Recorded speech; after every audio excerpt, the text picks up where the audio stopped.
चांद पर इतिहास रचते ही अब समंदर में इतिहास रचने की तैयारी। मोदी ने साउथ अफ्रीका से ही दे दिया ग्रीन सिग्नल।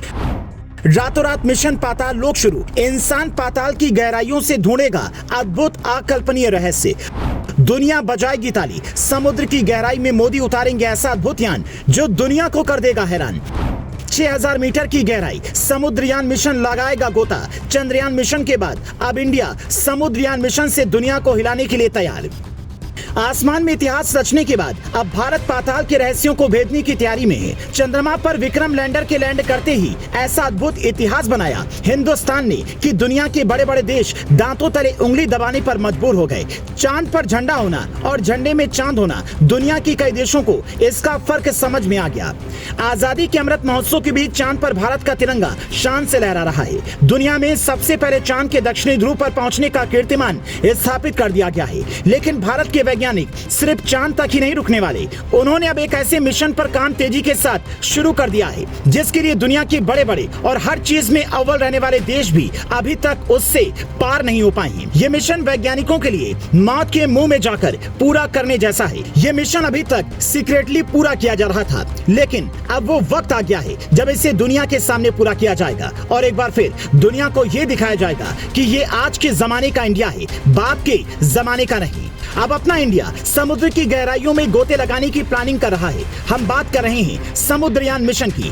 इसके लिए भारत के पृथ्वी विज्ञान मंत्री किरण रिजिजू ने 3 अगस्त को राज्यसभा में बताया था कि समुद्रयान प्रोजेक्ट के अंतर्गत पनडुब्बी एक सबमर्सिबल वाहन में 3 इंसानों को समुद्र की 6000 मीटर की गहराइयों तक ले जाएगी। दोस्तों, आपको बता दें कि समुद्रयान मिशन इंडिया का पहला मानव युक्त मिशन है, यानी कि इस मिशन में 3 इंसानों को समुद्र में 6000 मीटर की गहराइयों में भेजा जाएगा। इसकी खास बात यह है कि भारत के इस समुद्रयान मिशन जिस सबमर्सिबल व्हीकल को समुद्र की गहराइयों में उतारा जाएगा उसका नाम मत्स्य 6000 रखा गया है। इसका टेस्ट अगले साल 2024 में किया जाएगा और इसके बाद 2026 में इसे समुद्र की गहराइयों में भेजा जाएगा। भारत अपने इस मिशन के जरिए समुद्र की सतहों की जानकारी को इकट्ठा करेगा, साथ ही साथ ये भी पता लगाएगा कि समुद्र के अंदर कौन कौन से संसाधन मौजूद हैं। आपको बता दें कि भारत 7000 मीटर की गहराई में मानव रहित मिशन को पहले ही फतेह कर चुका है, लेकिन यह पहली बार होगा जब समुद्रयान मिशन में 3 इंसानों को 6000 मीटर की गहराई में भेजा जाएगा।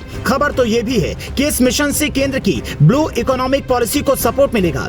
किरण रिजिजू ने बीते 4 अगस्त को ट्वीट कर इसकी जानकारी शेयर करते हुए लिखा था, यह चेन्नई स्थित राष्ट्रीय महासागर प्रौद्योगिकी संस्थान में निर्माणाधीन मत्स्य 6000 सबमर्सिबल है। भारत के इस मिशन का मेन मोटिव गहरे समुद्र में दुर्लभ खनिज संसाधनों की खोज करना है। मत्स्य 6000 को पृथ्वी विज्ञान मंत्रालय के तहत राष्ट्रीय समुद्र प्रौद्योगिकी संस्थान NIOT चेन्नई द्वारा तैयार किया जा रहा है। इसमें इंसानों की सुरक्षा के लिए इसकी क्षमता सामान्य स्थिति में 12 घंटे तक और आपात स्थिति में 96 घंटे तक सुरक्षा करती रहेगी। ये भारत का पहला और सबसे अनोखा मानव युक्त समुद्री मिशन है जो कि 6000 करोड़ रुपए की डीप ओशन मिशन का हिस्सा है। ये सबमर्सिबल वैज्ञानिकों को असली टेस्ट की मदद से गहरे समुद्र के उन हिस्सों को देखने, खोजने और समझने में मदद करेगा जो आज तक दुनिया से छिपे हुए हैं। यह मिशन केंद्र सरकार के न्यू इंडिया कार्यक्रम को भी मजबूती प्रदान करेगा, जो विकास की 10 प्रमुख पॉइंटों में से एक के रूप में नीली अर्थव्यवस्था यानी कि ब्लू इकोनॉमी को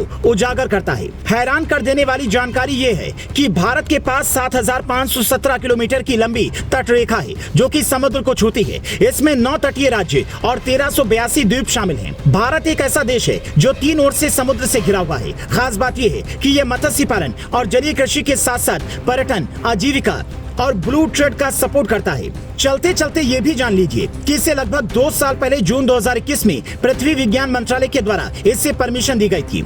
इसका मुख्य उद्देश्य समुद्र के अंदर मौजूद संसाधनों को खोजना, महासागरीय संसाधनों के सतत उपयोग के लिए गहरे समुद्र की प्रौद्योगिकियों का विकास करने के साथ साथ ही भारत सरकार की नीली अर्थव्यवस्था संबंधी पहलों का राष्ट्रीय स्तर पर बढ़ावा देना।